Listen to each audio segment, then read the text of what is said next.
देखिए, हमारी प्रक्रिया तब तक चलेगी जब तक फांसी ना हो जाए। हमें कोई हंगामा नहीं करना है, हमें सिंपल तरीके से बस न्याय चाहिए सुशांत के लिए, बिहार के बेटे के लिए। और उस बच्चे को न्याय मिलना ही चाहिए, उसके परिवार को न्याय मिलना ही चाहिए। और हम लोगों का आवाज़ हमेशा बुलंद रहेगा जब तक दोषी को सज़ा नहीं मिल जाती। नमस्कार, एचएस बिहार देख रहे हैं आप। मेरा नाम उदित तारियन है। जस्टिस फॉर सुशांत फोरम, जिसके अध्यक्ष अभिषेक आनंद हैं, वो लगातार पटना में मास्क डिस्ट्रीब्यूशन का काम कर रहे हैं और उस मास्क पर एक संदेश लिखा हुआ है, जस्टिस फॉर सुशांत और सीबीआई इन्वेस्टिगेशन। सुप्रीम कोर्ट ने सीबीआई इन्वेस्टिगेशन की मान्यता को दे दी है। महाराष्ट्र में ये जांच शुरू भी हो गया है, पर उनके द्वारा अभी भी मास्क बांटा जा रहा है। 2000 मास्क वितरण आज किया गया है और सड़क पर उतरे थे कई लोग थे, उसमें महिलाएं भी थी। हमने बात किया है खुद अभिषेक आनंद से और वहाँ पर जो मौजूद महिलाएं थी कि आखिरकार अब सीबीआई इन्वेस्टिगेशन के बाद उनकी क्या मांग है। सीबीआई जांच की मंजूरी दे दी गई है सर्वोच्च न्यायालय के द्वारा। इसके बाद फिर इस प्रदर्शन का क्या मतलब? सीबीआई जांच कर रही है, प्रक्रिया शुरू हो चुकी है। जितने सामान, जितने रिकॉर्ड्स महाराष्ट्र पुलिस के पास थे, वे सभी सीबीआई को सौंप दिए गए हैं। देखिए, हमारी प्रक्रिया तब तक चलेगी जब तक फांसी ना हो जाए, तब तक नहीं रुकेंगे हम लोग। किसको फांसी दिलाना है? जो गुनहगार हैं इस मामले में, जब तक उनको फांसी ना हो तब तक हम लोग कोई नहीं रुकेंगे।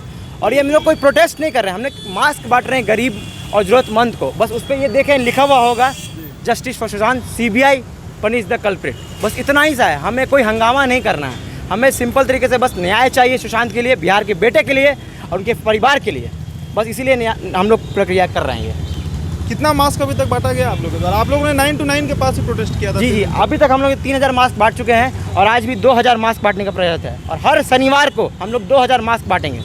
हर शनिवार को? जी। क्या कहना है मैम, सीबीआई ने मंजूरी दे दिया है? सीबीआई की मंजूरी देने के लिए पहले अपने प्रधानमंत्री को मैं धन्यवाद देती हूँ, क्योंकि उनके ही सहयोग से ये काम हुआ। और हम लोगों का ये जो काम हो रहा है ये जब तक चलेगा, क्योंकि इसमें एक छोटा छोटा मुद्दा है, बहुत छोटा छोटा मुद्दा है। जैसे कि वो भविष्य के लिए वो बच्चा सपने देख रहा था, इस कोरोना काल में वो एक ऐप बना रहा था कि कैसे उसको पॉजिटिव जो है वो एक बोलने से ही पता चल जाए। और ये इस चीज़ को किसी दूसरे ने ले लिया। अब उसका जांच होना चाहिए कि जो ऐप उसके नाम पे था वो खुद के नाम पे अभी लोग कैसे बता रहे हैं, क्यों बता रहे हैं। ये बहुत छोटी छोटी बात है, कौन उसके पीछे पड़ा हुआ था। और उस बच्चे को न्याय मिलना ही चाहिए, उसके परिवार को न्याय मिलना ही चाहिए। और हम लोगों का आवाज़ हमेशा बुलंद रहेगा जब तक दोषी को सज़ा नहीं मिल जाती है। पोस्टर्स पर जो आप लोगों ने पोस्टर रखा है, इसमें ईशा करण का नाम है, अर्नब का नाम है, पायल रोहतगी का नाम है। ये लोग सब हमारे साथ हैं, इसीलिए इन लोगों का नाम है। क्योंकि ये लोग हमारे पास अभी आ नहीं सकते हैं, ये लोग वहाँ, क्योंकि बॉलीवुड में जो हो रहा है ये नहीं होना चाहिए। कोई भी बच्चा अगर जा रहा है, बिहार का बच्चा था, और महाराष्ट्र में इस तरीके से भेदभाव क्यों किया जा रहा है हमारे बिहारी लोगों के साथ। और ये लोग हमारे साथ हैं तो इनका तो नाम हम लोग रखेंगे ही कि ये भी हमारे साथ हैं, इसीलिए हम लोग इन लोगों का नाम ये प्रोटेस्ट, ये मास्क बांटने का जो कार्यक्रम है ये निरंतर चलते रहेगा। अभी कोरोना काल में हम लोगों ने बहुत सारे मास्क बांटे हैं। अभी क्या है कि ये एक संदेश के साथ हम लोग बांट रहे हैं, क्योंकि ये अभी ज़रूरी है, क्योंकि अभी कोरोना पूरी तरीके से गया नहीं है। और इस मास्क के द्वारा एक संदेश जाएगा लोगों के पास, और एक जो सुरक्षा देनी चाहिए, जो प्राथमिक सुरक्षा है कोरोना से बचाव का, एक यही मास्क ही है। इसीलिए हम लोग ये काम कर रहे हैं। बात यहाँ पे जस्टिस और डेमोक्रेसी की है। अगर हमारे जैसे स्टेट के लोग, हमारे जैसे स्टेट के बच्चे बाहर जाके पढ़ाई करते हैं या किसी भी फील्ड में अपना काम करते हैं और उनको जस्टिस नहीं मिलता है, तो वो बहुत ही गलत बात है। आप कॉन्स्टिट्यूशन को उठा के देख लीजिए, आप किसी भी क्रिमिनल मैटर को उठा के देख लीजिए। जब इतने सारे रीजनेबल डाउट्स हैं किसी भी क्रिमिनल केस में, तो उसकी जाँच पड़ताल अच्छे से क्यों नहीं की जा रही है? सीबीआई को ये मैटर बहुत पहले ही सौंप देना चाहिए था। और किसी भी स्टेट का इंटरवेंशन यहाँ पे या सुप्रीम कोर्ट का इंटरवेंशन बहुत ही ज़्यादा सही था। लेकिन इस मैटर को जस्ट बिकॉज एक बच्चा बिहार से गया है या कोई बिहार जैसे राज्य का है, तो उस हिसाब से उसके साथ जो भेदभाव किया जा रहा है वो गलत है और वो नहीं होना चाहिए था। I think that would be all.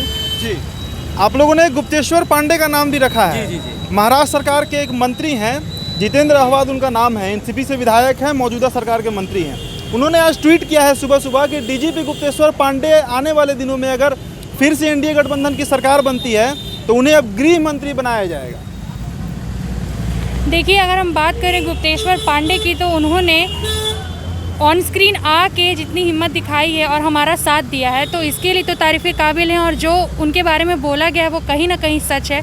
तो आज ये जो सीबीआई की जांच, सीबीआई की मंजूरी जो दी गई है, तो इतना ही काफ़ी नहीं है। ये तो चलिए हमारे लिए खुशी की बात है, पूरे भारतवर्ष के लिए खुशी की बात है, लेकिन अभी जो महाराष्ट्र सरकार और बॉलीवुड माफिया जो एक तरफ बैठे हैं, एक गुट बनाकर बैठे हैं, क्या वो शांत बैठेंगे? क्या वो खुद को इतनी आसानी से दोषी साबित कर देंगे? और सीबीआई ने तो अपना जो भी है प्रथम चरण शुरू किया है, जिसका भी फर्स्ट फेज़ नहीं निकल कर आया है। तो हमारा ये कहना है कि सीबीआई जांच तो हो रही है, लेकिन उसके पीछे जो उसके साथ अन्याय हुआ है, जैसे कि एआई मशीन जो उसने बनाई थी, जिसकी आवाज़ सुन के कोरोना पॉजिटिव या नेगेटिव बताया जा सकता है, तो उसको अपने नाम पे बाकी वहाँ के जो माफिया हैं वो क्यों कर रहे हैं? वो हमारी मांग है कि वो हमें पूरा लिख कर दें कि उन्होंने कैसे इसका आविष्कार किया, उसके बारे में चर्चा करें, क्या क्या चीज़ उन्होंने इसमें अप्लाई की, तब तो हम मानेंगे। वो डायरी जिसमें सुशांत ने लिखा था, उस डायरी का पन्ना वो कहाँ गया?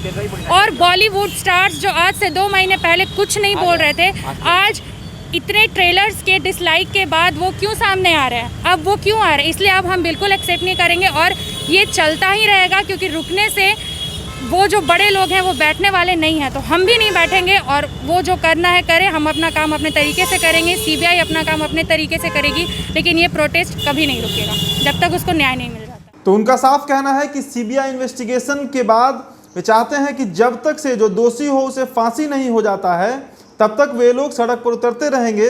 कोरोना का काल है तो मास्क भी बांटते रहेंगे और जनता से और सरकार से ये अपील करते रहेंगे कि सुशांत मामले को नज़रअंदाज नहीं किया जाए। एचएस बिहार के साथ आप बने रहिएगा। हमारे चैनल को सब्सक्राइब कर लीजिए। वीडियो अगर आप फेसबुक पर देख रहे हैं तो हमारे पेज को लाइक और फॉलो करें। धन्यवाद।